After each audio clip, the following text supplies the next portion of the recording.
Écoutez, ça c'est le mérite de tous les membres de la Commission nationale d'organisation de l'investiture du président de la République, ainsi que les sous-commissions, parce que dès que l'arrêté de mise en place de la commission a été publié, nous avons immédiatement convoqué une réunion qui a regroupé l'ensemble des membres de la Commission nationale. Et tous les départements étaient vraiment représentés au niveau de la commission. Donc on a mis en place des sous-commissions et chaque sous-commission a travaillé pour déterminer sa feuille de route. Et périodiquement nous avons fait des réunions de restitution et ensemble nous avons décidé en tout cas des conditions et des modalités de l'organisation de cette manifestation. Bon, vous savez, en 2010 on avait affaire à un gouvernement de transition.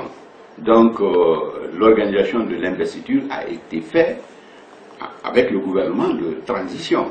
Et cette fois-ci, nous sommes avec le gouvernement du professeur Alpha Condé, un gouvernement qui est issu d'un président démocratiquement élu.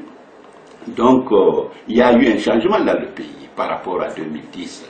Et sur tous les plans, donc même sur le plan de l'organisation aussi des manifestations, surtout officielles, il faut que les gens ressentent qu'il y a un changement, qu'il y a un président vraiment qui a été démocratiquement élu et qui est venu avec la volonté réelle de changer les choses dans notre pays. Et dans ce sens-là que nous avons travaillé et nous avons écouté tout le monde parce que l'organisation s'est faite dans la transparence. Chaque commission a contribué et vraiment les décisions des commissions ont été prises en compte au cours des plénières de la Commission nationale. Donc nous avons travaillé en synergie et tout le monde a contribué.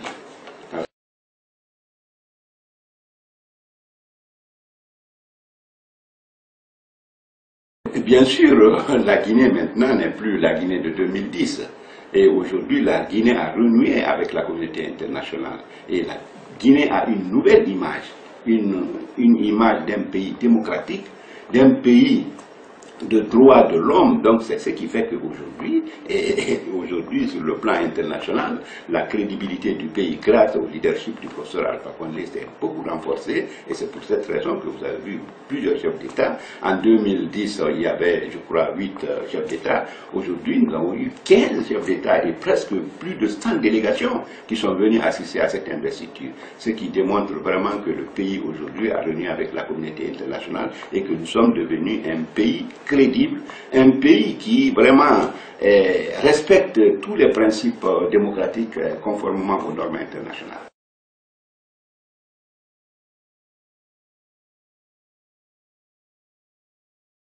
Bon, vous savez, cette cérémonie d'installation, ça ne sera pas comme la prestation de serment, ça c'est purement, si vous voulez, c'est pour simplement installer le président dans ses fonctions de président, parce que c'est le début de son deuxième mandat. Donc pour le moment, demain, la commission va se réunir aussi pour discuter, pour voir comment on va organiser cette cérémonie.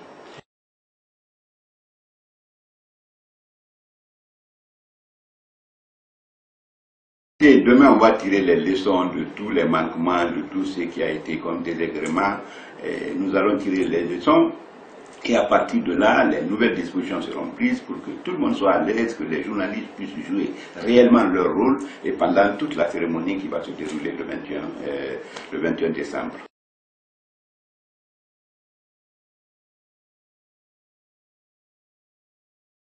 Et ça, c'est la Cour constitutionnelle qui a pris la décision. Elle est souveraine, moi je ne peux pas changer. Je n'ai pas de commentaire à ce niveau-là. C'est au niveau de la Cour suprême. Si vous voulez avoir des informations, posez la question à la Cour constitutionnelle.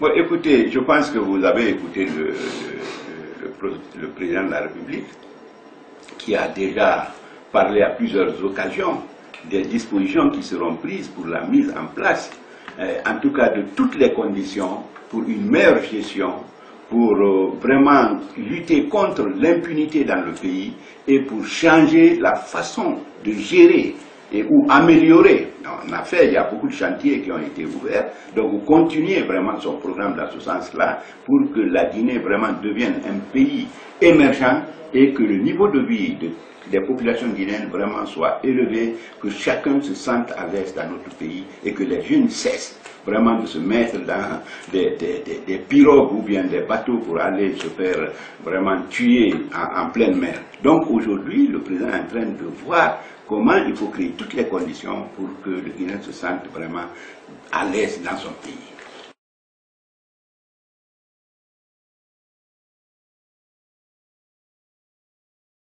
Mais bien sûr, je pense que vous-même, vous commencez à voir que les choses vont changer.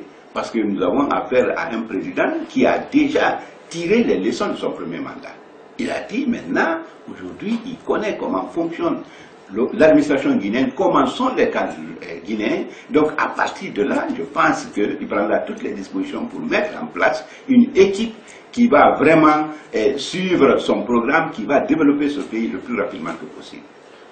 Bon, je pense que ça, ce n'est pas une nouveauté. Depuis 2010, le président Alpha Condé avait tendu la main à tout le monde, tous les acteurs en tout cas, politiques, toutes tendances confondues, hein, pour un gouvernement vraiment de large union. Il a tendu la main. Aujourd'hui, il est prêt, c'est dans la même logique, il est prêt à travailler avec tous les cadres du pays, tous ceux qui sont intègres, qui veulent vraiment le développement de ce pays, qui ont la compétence au-delà des considérations politiques, au-delà de toute considération subjective.